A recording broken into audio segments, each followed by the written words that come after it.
What's up, Falcons fans, and welcome to episode 29 of Talkin Birdy, an Atlanta Falcons podcast powered by sportstalkatl.com. I am your host, Matt Karoly. You can find me on Twitter at Matt Karoly, Karoly spelled Karoly, and I'm joined as usual by my two co-hosts from the Sports Talk ATL team, Jake Gordon. You can find him on Twitter at Can't Guard Jake, and Alex Lord. You can find him on Twitter at Go Sports Talk. Go spelled Geaux.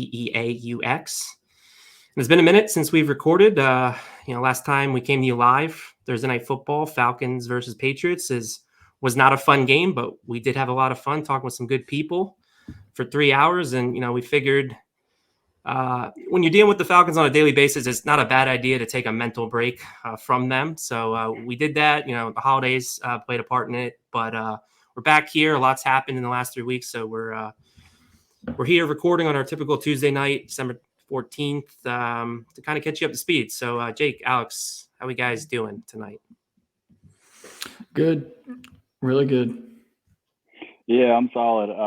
Probably gonna watch some basketball or something after this. I'm just got done with finals, so I'm just hanging out. Yeah, big weight off the shoulders there for sure. Falcons last 3 weeks, above 500. Won in week 12 against the Jaguars, 21-14. Then followed it up with a loss, but a competitive loss. There's no moral victories in the NFL, but me personally, I wanted to see them compete with a contender, and I thought they did that, and really, came down to some mental lapses and some errors you just can't make against a good football team, and ultimately lost the game 30-17. And then they, this past week had one of their more complete performances. After a slow start, were able to beat the Panthers, split the season series by a score 29-21, and kind of reassert themselves in this 6th and 7th seed slop fest in the NFC. But I guess we'll start with kind of a pulse check, and I'll turn it over to you, Jake. How are you feeling about the Falcons? Are you are you starting to buy in on a potential playoff berth, or what are your thoughts on the Falcons right now heading into week 15? I really think it's going to come down to this game. I feel like they actually have to win this game if they're going to make the playoffs. I know that that gets thrown around a lot, but I genuinely think they have to win this game. San Francisco's right in front of them in the standings too. Yeah, totally agree, and we'll get into it more later. But Alex, what are your thoughts? What's your pulse check on the Falcons right now? I think they're maybe exactly where we thought they would be at the beginning of the season. They started down and they've kind of ascended back to being average, I would say. But it is encouraging to see, I guess, improvement. I mean, you really can't measure anything other than that, and even if it is, minimum, I think they're one of the 2 or 3 best bad teams in the NFL. Like the Vikings, the Eagles, who's another one, like the Dolphins. I think they're up there with those guys. Like they're one of the best bad teams.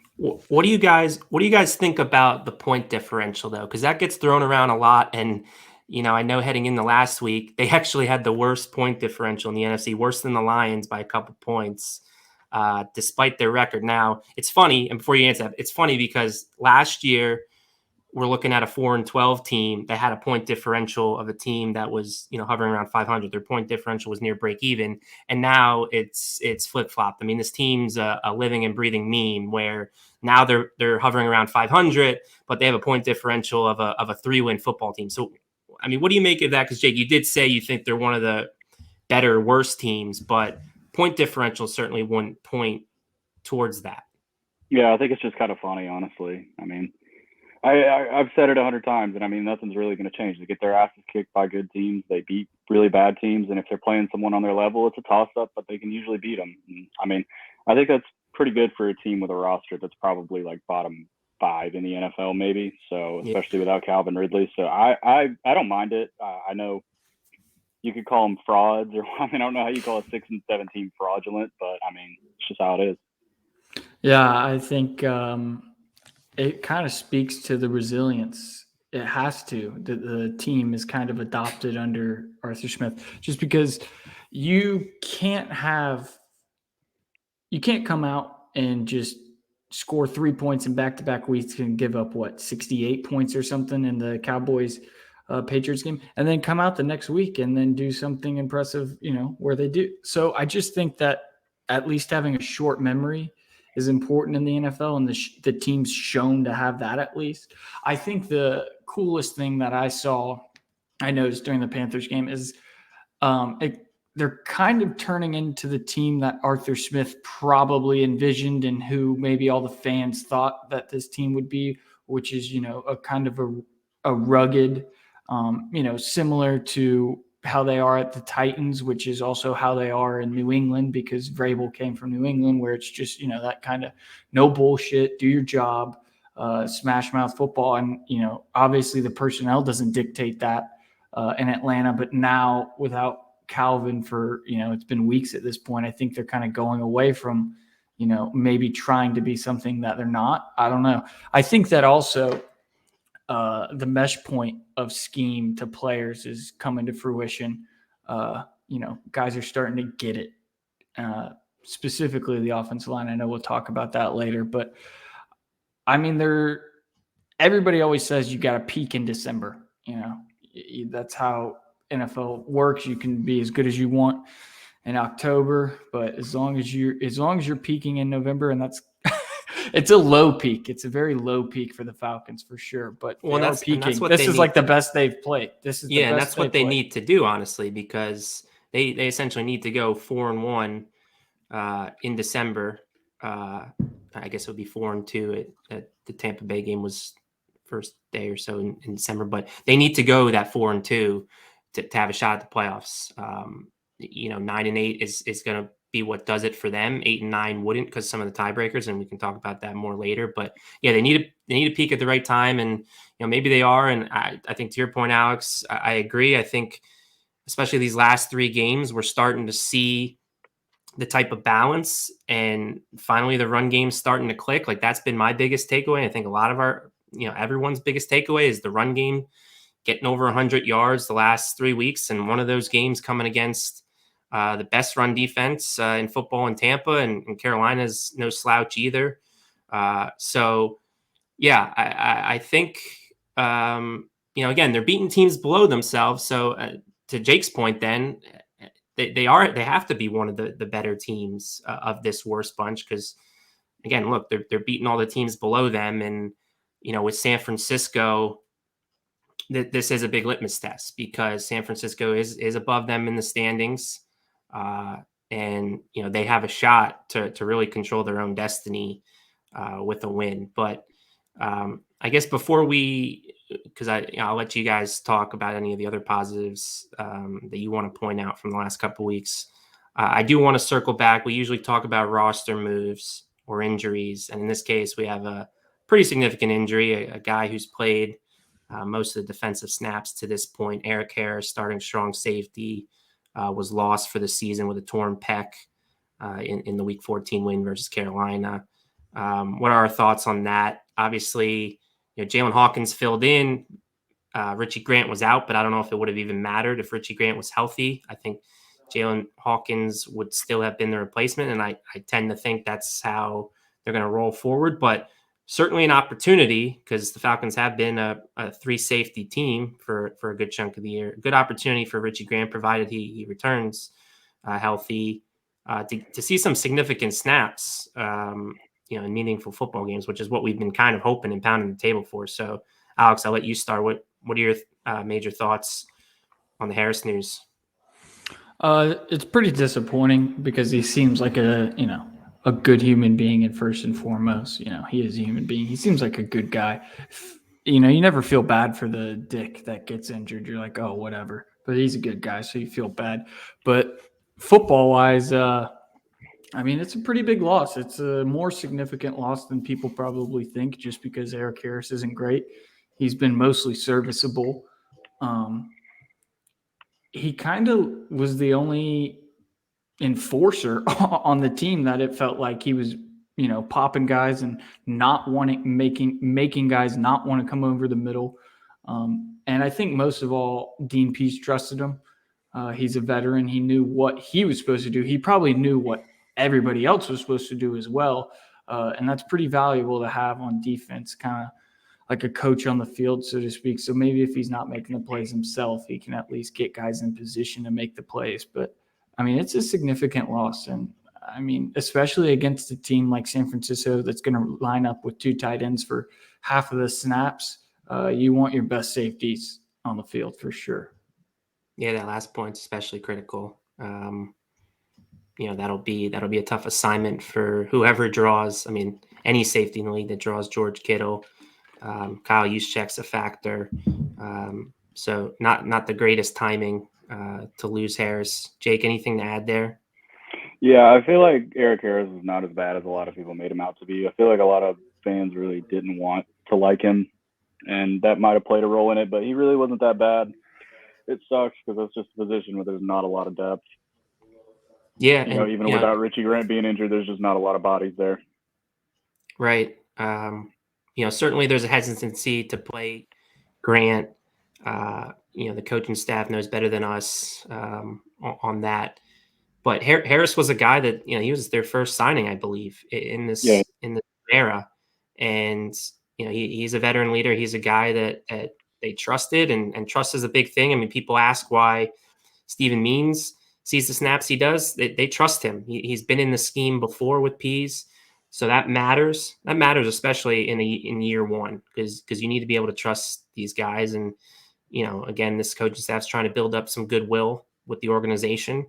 So you need those guys. So, yeah, I think it's a huge loss. I wouldn't, part of me feels like, does this end his, when an injury happens, especially in a guy with a 1-year rental deal, does this end his time with the Falcons? And that's kind of where my head goes a little bit too with this, because I agree with both of you. I think he's been better than people give him credit for.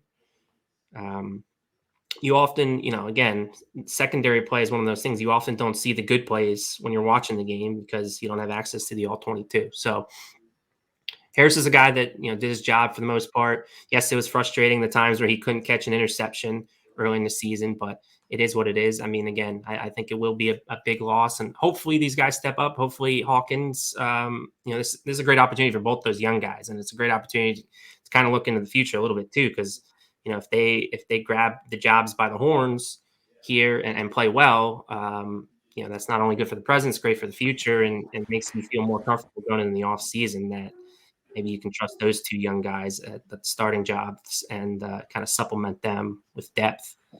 But yeah, let's go back to the last 3 weeks here. I want to give you guys a chance. I mean, is there anything else besides the run game you'd like to touch on that you thought this team did well, or maybe if you want to even go negatively, is there anything you're hoping to still see? Yeah, I just want to see the Falcons. I want to see them finish strong. Maybe, if they make the playoffs, that's all fine and dandy.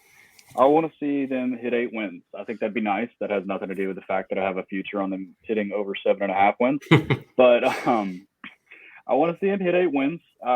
Just finish strong, show some life, maybe beat somebody you shouldn't. I genuinely don't think the Falcons are going to blow anybody out this year. I don't think that's some kind of hot. They didn't blow out the Jaguars. They're not going to blow anybody out.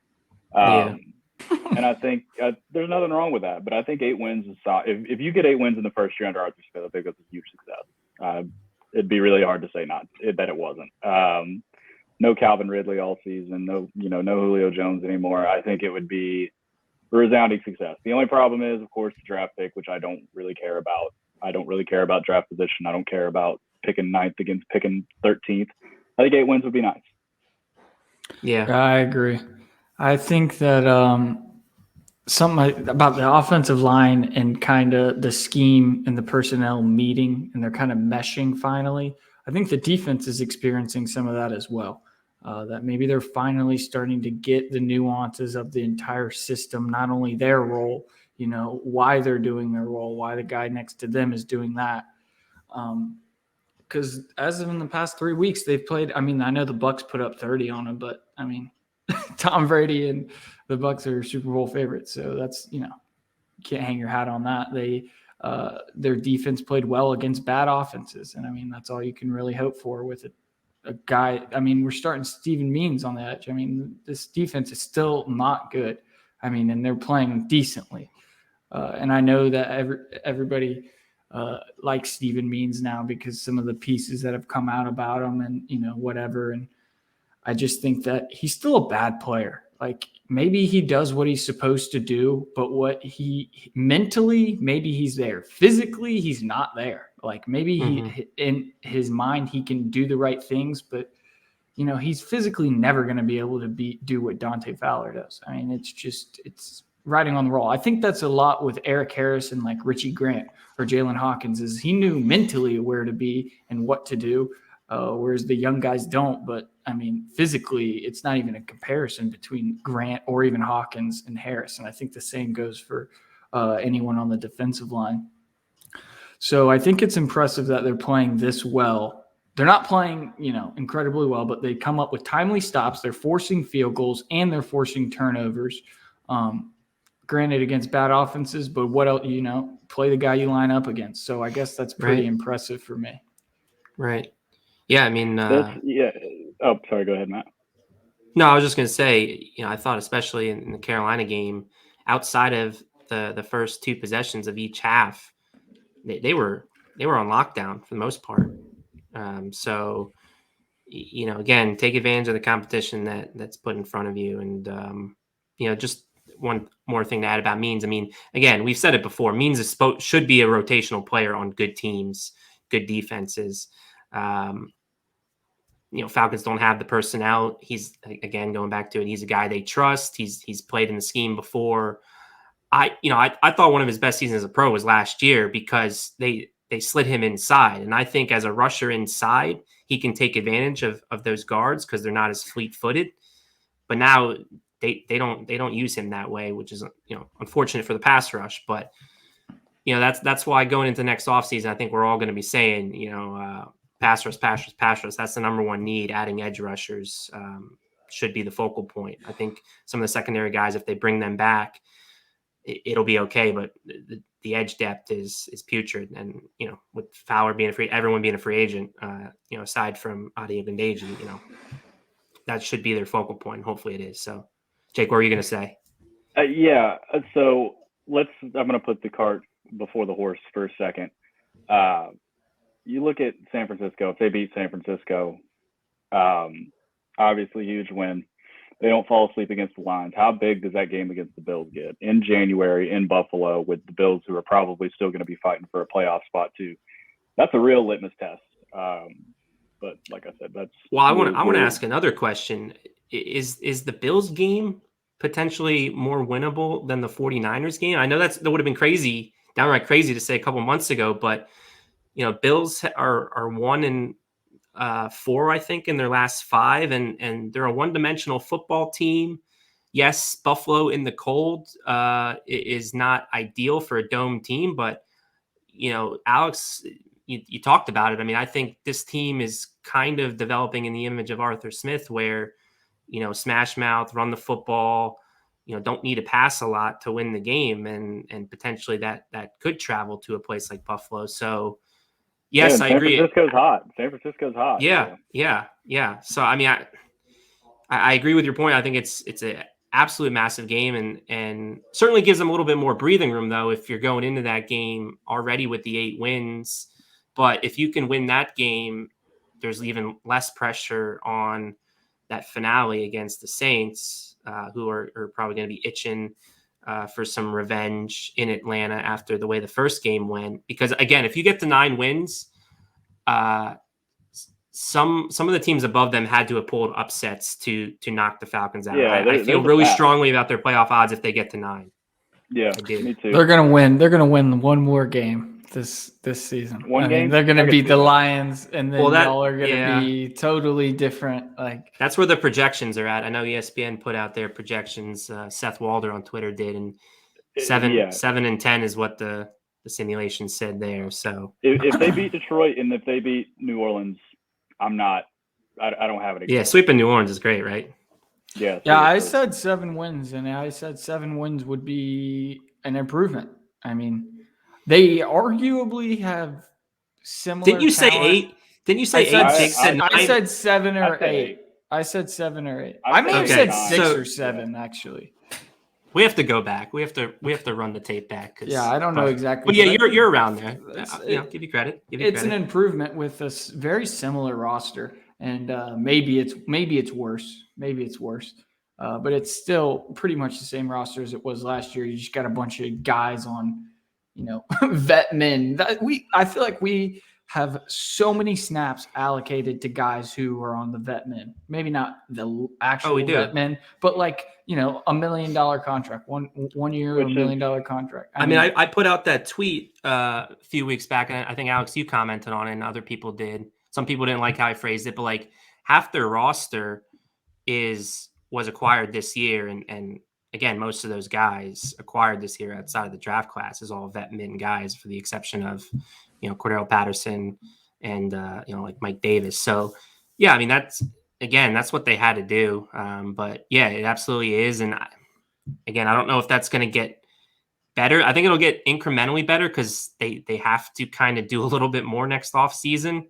Year 2 of a regime, you can't be complacent, and especially if you only go 7-10 and you didn't make the playoffs, you got to sniff the playoffs a little bit closer in year 2. So I'd imagine they'd get a little bit more aggressive, but you also have to consider the cap just went up. They actually just announced a couple minutes ago it's expected at $208 million, and I think I'm glad you brought that up, because I don't think that changes anything, because I know I did with my estimations. Yeah, I always expected it to be change anything at all. Yeah, I always expected it to be at that. That's the ceiling that they put out, $208.2 million. That's what I've been running when I've been talking salary cap here and on Twitter. So really, again, they just have to get more aggressive, either with extensions, restructures, using voidable years if they want to be more active and not just buy one or two mid-tier guys and then the rest of that mins. They're gonna have to be more aggressive, despite the fact that the cap's going to be at $208 million. Yeah, I think that's why finishing strong is a big deal, because if you look at a guy like Grady Jarrett, maybe, or somebody, when you talk about extensions, that's how you get guys like that to buy in, is you show like, hey, we won 9 football games and this was not a good roster, like, so you want to be around for this. I think Deion Jones doesn't want to be in Atlanta, similarly to Julio. Like, I'd take a second round pick for him right now. Without even thinking about it. They've been harping on, we want our guys in the building. We want, the guys who want to be Falcons in the building. And I mean, I could see it happening where he gets traded out of the blue. It's interesting to me, because while I agree with everything you're saying, why did they feel confident enough to restructure his deal not once but twice this offseason, when they could have done it to Grady Jarrett and saved similar money? And they've been, saw what Dean Pease has said about Grady Jarrett, and what everyone says about Grady Jarrett, quite frankly. He's the guy you want around your building. He's the buy-in guy. Yeah. Why wouldn't you have touched his deal? Speculation is difficult, but Julio was very outspoken from the moment they got hired. Was like, reports came out that he was like, hey, I want out of here, and Fontenot was like, all right. I mean, maybe Debo was just kind of, sitting on it for a bit. Maybe he was waiting to see what was going on. I don't know. It just doesn't even look like he tries. Like, it doesn't look like he cares. The same things. I know this is a bit of a pipe dream, and of course he has his own thing going on. If you offered me 2 second-round picks for Deion Jones and Calvin Ridley right now, I wouldn't think twice about it. I'd take them both. Yeah. Because do you think you could bring Foy back for similar? Yeah. If not, you could do probably less money than what Debo's getting paid right now. You got Michael Walker. You could maybe, I guarantee you, if they had a choice, they would keep Foy over Deion, like, for sure. Yeah. Yeah. The problem is getting a second round pick. I think at best you get like a third. I'd consider it even for like a fourth. Honestly, the cap relief means more, because again, Deion Jones hasn't moved the needle for your defense. He hasn't been the same player since 2017. Now, one of the things too, arguably worse. Yeah. Now, one of the things too that I'm wondering is the scheme, because if there's one takeaway that I'll take on the defensive side of the ball for this year that I was completely wrong on or overlooked, it's how how long this scheme took to start, and we're not even at the point yet because it's been much talked about. They're only have been incorporating like 30% of the playbook on defense. That's the thing that I think I didn't see coming. I thought the transition was going to be smoother. I don't know why really, but so I'm wondering if that has anything to do with the play. And Deion Jones is going from a scheme where he didn't have to think much and could just use his speed to now he's got to think a lot out on the field, and that's tripping him up. So if there is reason to be optimistic about the future there, maybe year 2 would be much better for him. But again, I've noticed the same things you have. The effort has been lethargic, and it's kind of been that way the last couple of years. So maybe the scheme has nothing to do with it. So I don't know, but that's the one thing caveat that maybe could apply there. But I want to turn back to the offensive line here, and this is something that's not really as relevant anymore because the Falcons did go back to Matt Hennessy full time at center. But one of the things that really triggered me in weeks 12 and 13 was this center rotation, and for me, the biggest reason that is I don't think it speaks highly of this new regime's ability to evaluate O-line play when you're thinking that Matt Hennessy is more of a problem than someone like Jalen Mayfield, who's been, a human turnstile at times this season, constantly is giving up his chest and playing way too high in pass protection and, consequently getting forklifted by opposing defensive linemen.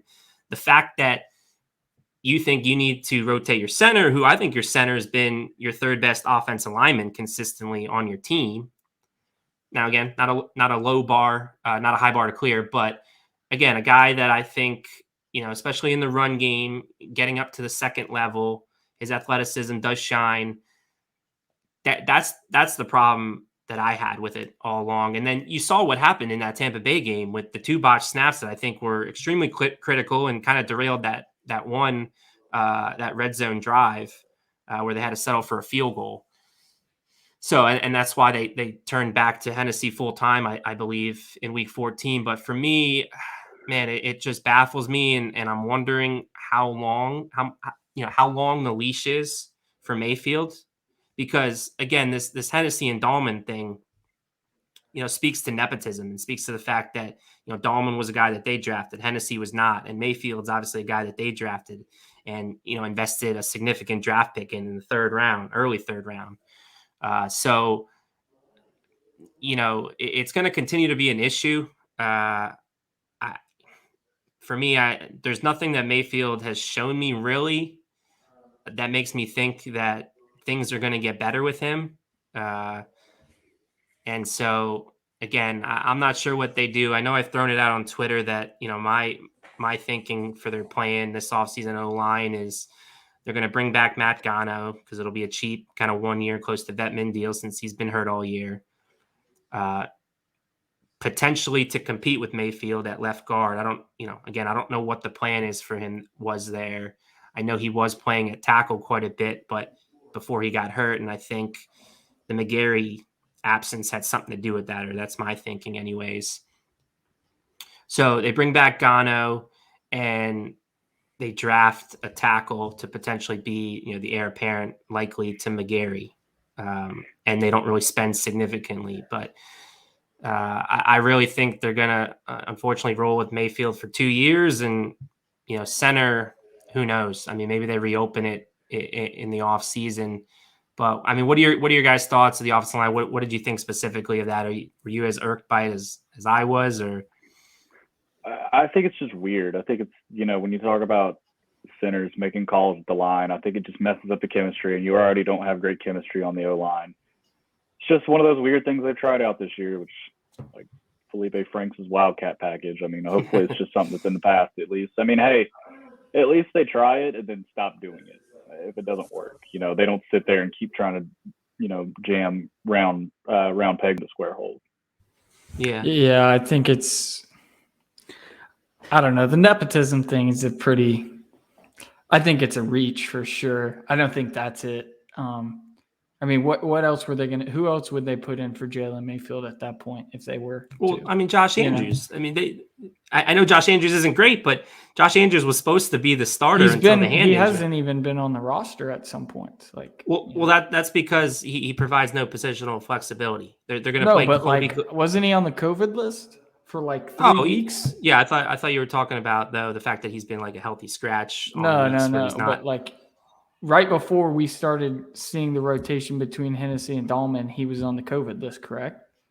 Yeah, I don't remember what weeks it was, but yeah. I just think Dahlman is by far the sixth best offensive lineman we have. Maybe not by far, but you're not going to put in Jason. But why not? Spriggs. Okay, all right, back up. Why not then have Dahlman potentially play at left guard? He played a couple snaps very early on in that Philly game. Because I'm sure all he's probably preparing for at that point was center. At that point, I'm sure, because they didn't just throw it out there, So if there's an injury though mid-game to Mayfield, who's going in at left guard? Do you think?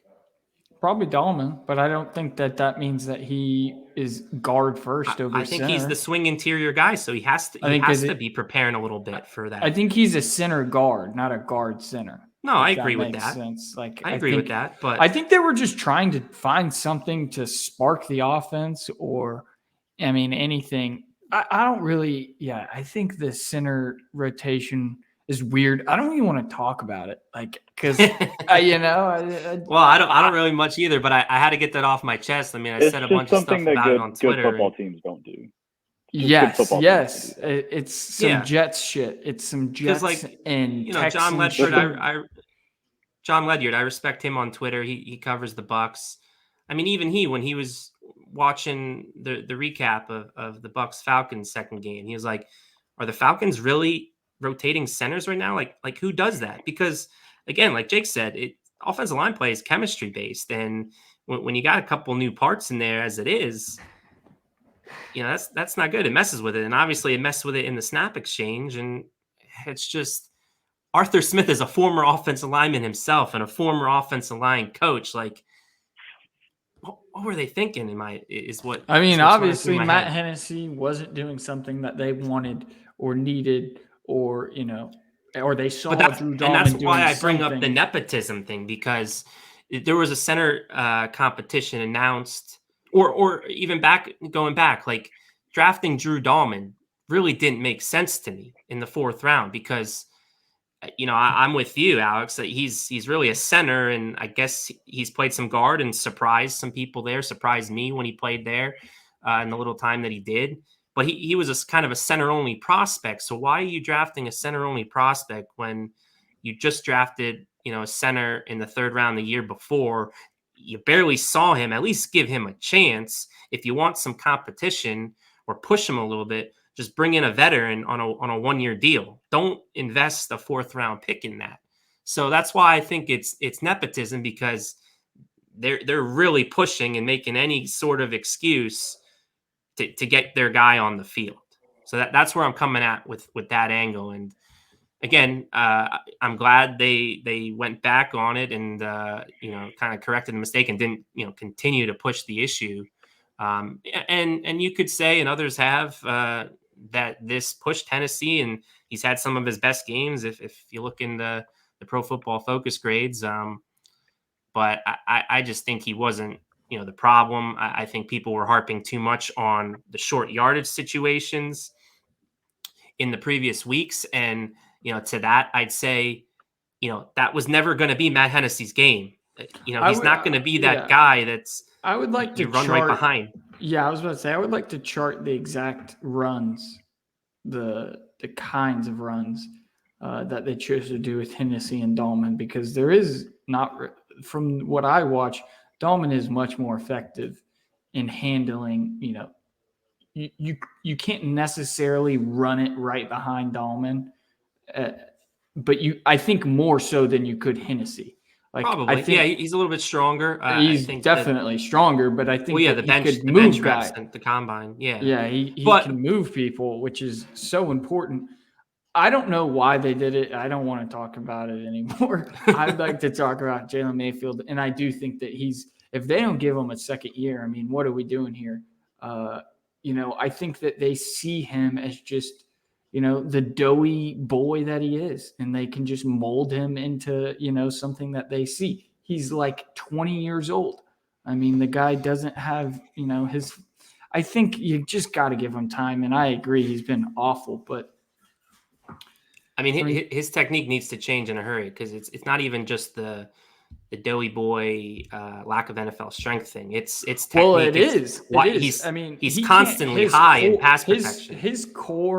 His core and like butt strength is just not there. I mean, to like hold himself up in a chair almost, because like the best pass blocking offensive lineman can just sit in a chair and extend their arms and fight a bull or be level enough to defend with a speed move. I mean, you have to have both.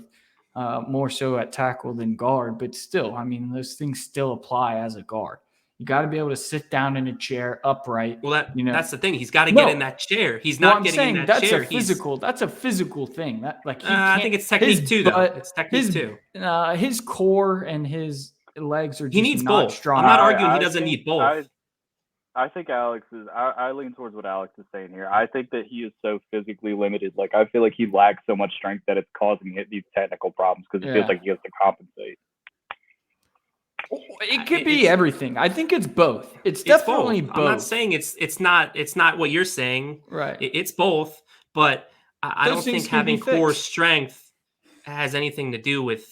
Well, oh my gosh, yes, it does. It has everything to do with it. Oh my gosh, yes. With what? Leverage and no. Finish my sentence though, because with okay. Well, I don't know what you're saying. Technique. His technique is not good, and technique. And yes, it does.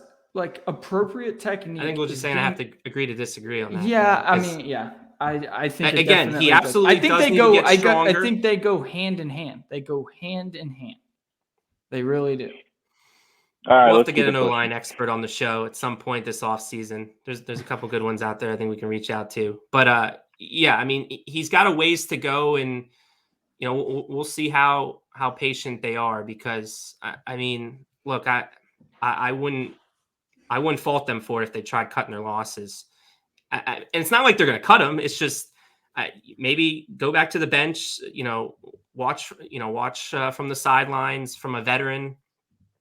I know James Daniels is a free agent from the Chicago Bears, and maybe Dave Ragone's connection, scores another great free agent addition like it did with Cordell Patterson, and you put Daniels.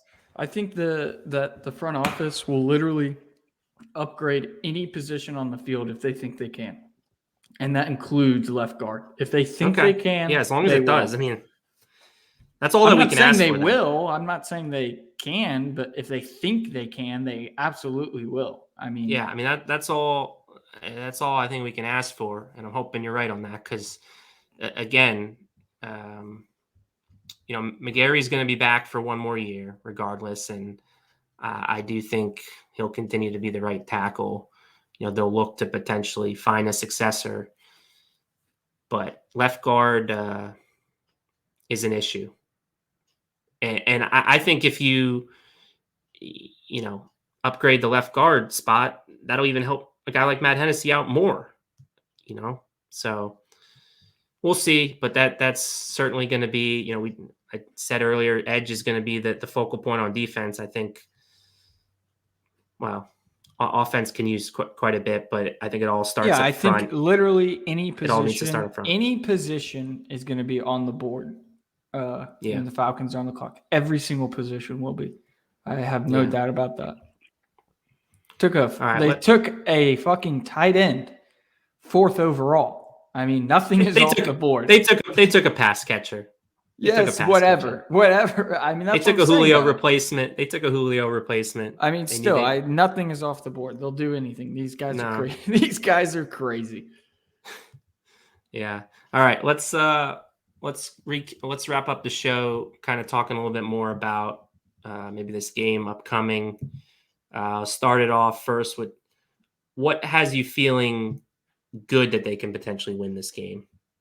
Alex, go. Yeah, anyway. I'll say this. I wanted to say this, is that I think that what I said earlier in the show about them trying to maybe establish their identity. They took the first Panthers game personal. They gave up like over 200 rushing yards. Didn't run the ball very well themselves. And that's who they want to be.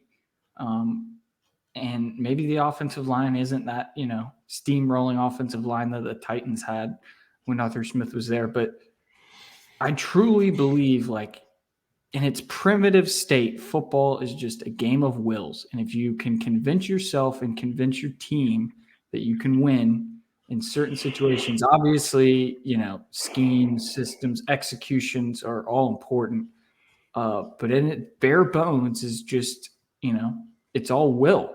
And they all said last week before the Panthers game how it was going to be personal this time. And everybody knows they're going to run the ball and we're going to run the ball. We know that they're going to do that. They know that, and we know that they're going to do that. And they came out there and they beat them. They beat them in the exact phases that they were talking about and this 49ers game is going to be the exact same thing. It's just going to be, smash mouth football. And it's a December game. It's the first big December game Falcons fans have really had in quite some time. And it's going to really, see what Arthur Smith's team's all about. 8.5 points is what the spread is. That's a big spread. That means that odds makers feel that this isn't even going to be close to a game. And, if I was Arthur Smith or if I was whatever team leader the Falcons have, I would use that and say, look, nobody's giving us a shot. Nobody believes in us except us.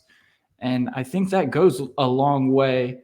Obviously, the execution has to be there first and foremost, but, playing for the guy next to you goes a long way, in my opinion. Yeah, absolutely. I mean, this is going to be as close to a playoff game without being an actual playoff game, I think, as this first-year Arthur Smith squad is going to face. For me, I look at Jimmy G, and he's the type of player that kind of notorious for, fumbling some games away with bad decisions. And so I think that, something like that gives them the best chance to maybe even the playing field a bit.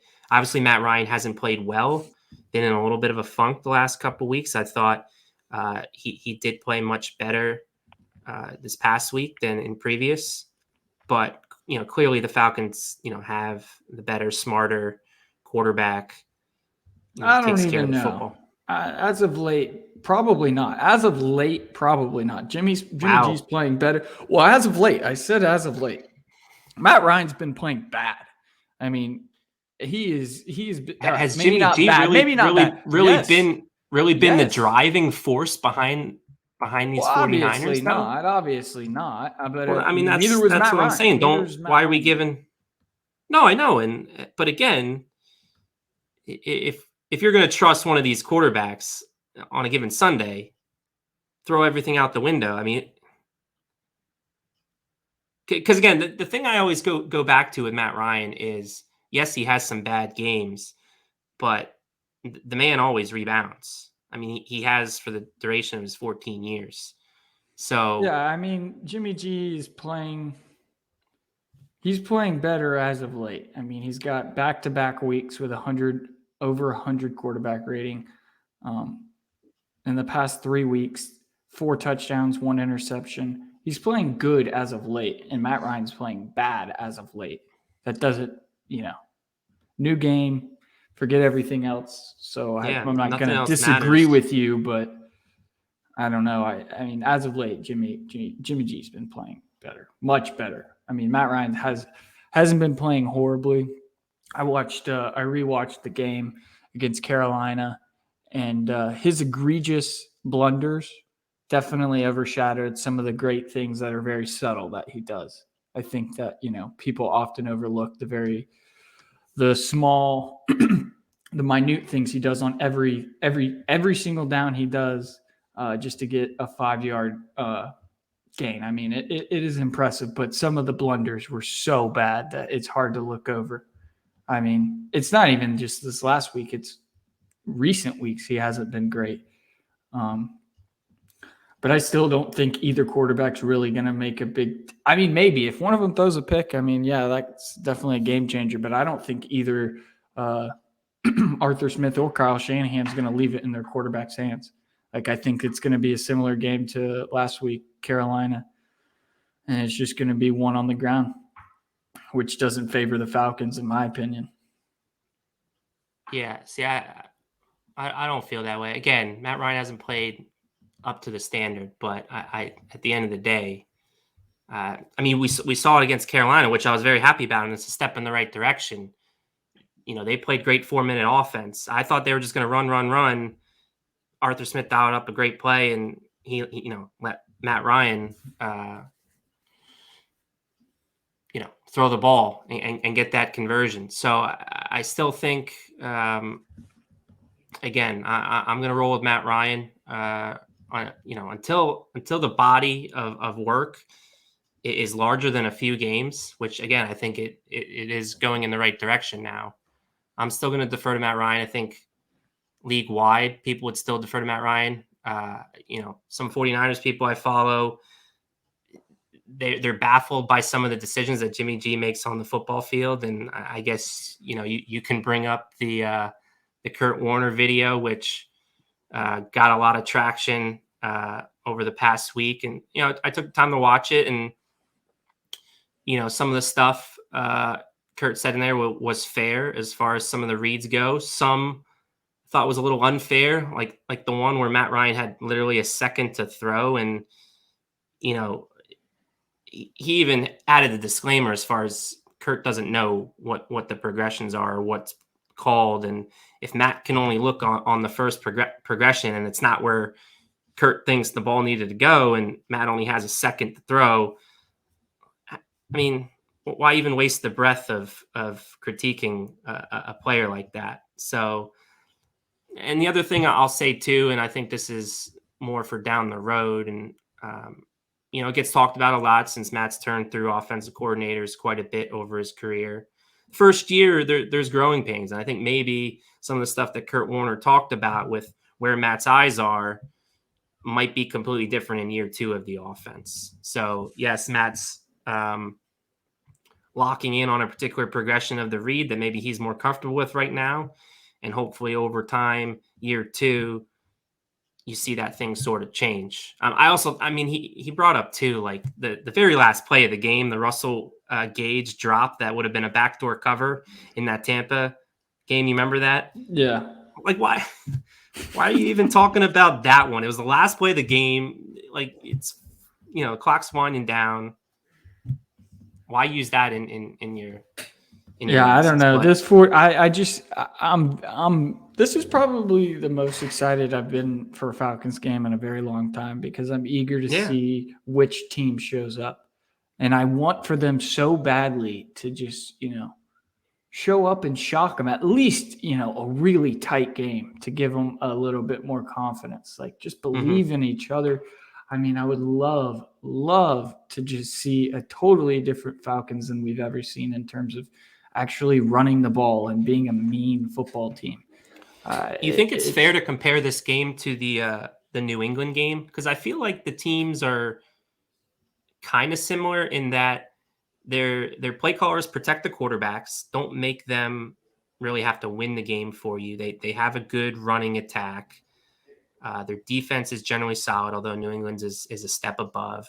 I mean, so, Falcons defensively they defended the Patriots very well that game. Like, they kept them in it. They kept them in it for a while. I mean, they let up one touchdown for several field goals on short fields. I mean, they did good things. Yeah, that game was more on the offense for sure. Certainly. So that's what I'm saying. I mean, you brought up about defensively, I think that it is a similar matchup, but I think the Falcons offense certainly has an easier task at hand this Sunday than the Patriots. I mean, the Patriots are the first or second best defense in the league by No, that's fair. So, and you brought up about, taking previous matchups personally. And again, that's the stuff I would draw on if I'm in that building is, look, this presents similar, problems as the Patriots game, albeit I agree on offense. I think they'll have an easier time, but the 49ers do have a great defensive line, deep defensive line. Nick Bosa is playing as well as any edge rusher in football. Yeah, he's going to eat Caleb McGarry's lunch. I mean, eat. And I'm wondering, if they're smart, that's who they rush him off of. But if you remember, I remember very vividly the 2019 matchup, and that was some of the most fun aspects of that game to watch. It was actually Jake Matthews versus Nick Bosa for quite a few possessions, and both those guys are super athletes. And Jake, those are the types of matchups Jake fares well against because he can match the athleticism when he deals with power rushers. That's where sometimes he gets in trouble. But yeah, if they're smart, that's going to be an area to focus on and a problem. And hopefully Arthur Smith, attaches Lee Smith to the offensive line and does some chips, like he did in that New Orleans matchup against Cam Jordan. But, again, that's where the 49ers could really have their way, especially if Atlanta, gets in obvious passing situations, which hopefully, again, I think we're seeing the blueprint to a lot of games is that, stay balanced. Don't let teams blitz you and get behind early because if then they have no shot with the personnel that they got right now. And, Matt's not really that quarterback. You should never put a quarterback in that position too, is in obvious passing downs that every time he has to drop back, there's no threat of the run. I mean, I think that's what the Bills are seeing a little bit. The fact that they don't have a run game is really hurting their offense and Josh Allen. But yeah, I mean, that's what I would be drawing on. I'd be drawing on that previous Patriots matchup and hopefully, they come out with the same intensity that they did against this, the second time around with Carolina because yeah, I'm excited for this one. This is without a doubt the biggest game, should be the most hyped game because of the fact that if they win this one, I think you can start taking them seriously to potentially be one of those wild card spots. Yeah, for sure. This will be a fun game to watch. Well, it should be. We know there's disappointment in the air sometimes. Because do you think the 49ers can run away with it? Yeah. Like, I don't know if they have that type of offense that they'll run away with it because again, they're so heavily involved in the run game and they're not, they're not a Dallas high powered offense. They're a different powered offense. It'll take them 1 6.5 minute drive and then 1 3 and out and then another drive and then it'll be over. If they can get, 2 drives kind of. See, I don't know if the game's short like that. And then as long as the Falcons in their second possession would come away with a touchdown and it's 14-7 and you're already almost at halftime. Yeah, maybe. Maybe. I just think their first – all right, yeah, we could limit it to their first 2. Each team's first 2 possessions will be very critical. I mean, so critical to – because how, the start that they had against Carolina – they might have, their roots in running the ball, but don't kid yourself. They're an explosive offense, and they're much more explosive than the Falcons. So I think in terms of like scoring on one play and changing that like that, they're much more likely to do that than the Falcons are. What is I want to look up Jimmy G's average intended air yards because he's always. I bet it's not even that. But I'm talking about like. Well, yeah, but then at the that whole point, gadgets and.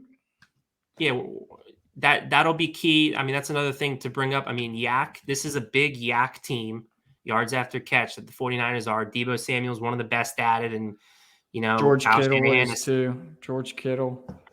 Oh, yeah. George Kittle, last 2 weeks, 150 yards in consecutive games. I believe that's never been done before. Yeah. At the tight end spot. So Jimmy G, he's past Patrick Mahomes, 7.5 average intended air yards. So that might be one of the highest that he's had in his career. So they're letting him throw a little bit more downfield. I think Brandon Ayuk, his emergence recently after, being in the doghouse, which we kind of talked about on a previous show, he's now emerged and gotten out of the doghouse and he's been a factor. So, it'll be nice when he's on AJ Terrell's side. Hopefully locks him down like he has all season. And, hopefully when he's on Fabian Moreau's side, Fabian had a nice game this past week and, been better than people like to admit. So agree. those are the three options. You got Ayuk, you got Deebo Samuel, and George Kittle. And so use check. I mean, that's what I'm saying. Shanahan uses everyone. That's the problem. Yeah. I mean, Jawan Johnson, I've seen he's gotten some plays as like kind of the second or third receiver, depending on how you're slotting Samuel. So yeah, they got some talent. This is going to be, if they win this game, they earned it. They deserved it, and they deserve to be then in the conversation legitimately as one of those wild cards.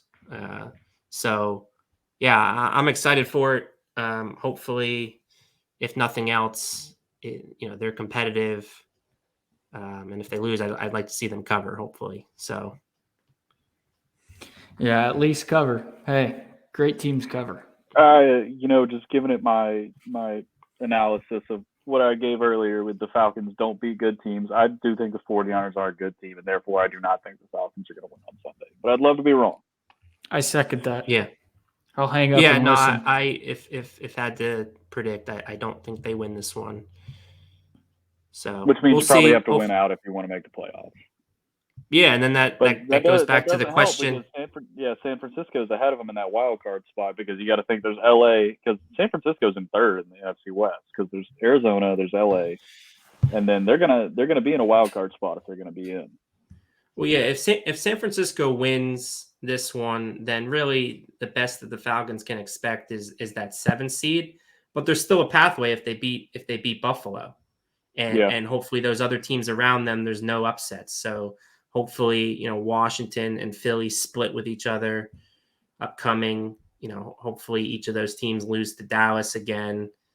They can beat the Giants when they play them. So hopefully all of that happens. And then, you look at the Vikings, who are another team ahead of them, and they have another date with the Packers, who the Packers lost them in week 1 or the first matchup. So you'd expect Packers will definitely beat them in matchup 2. And then they also have the Rams. So there's 2 potential losses there that would drop them to 8 and 9. So again, 9's that magic number.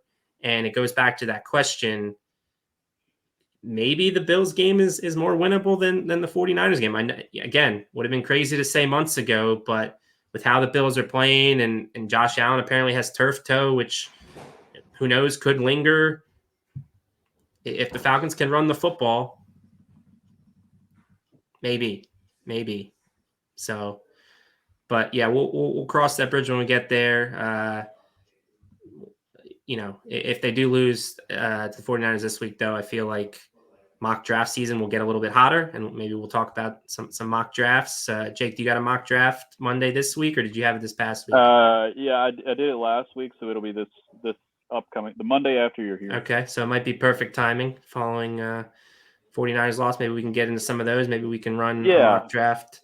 I think it'll time up well, too, because you got the 40, because I do them bi-weekly, so we got the 49ers game. And then Detroit, which I pray to God they beat Detroit, and then it'll be after the Bills game, so that'll be So yeah, that's my feelings on that. If they lose, mock draft season will be that much closer.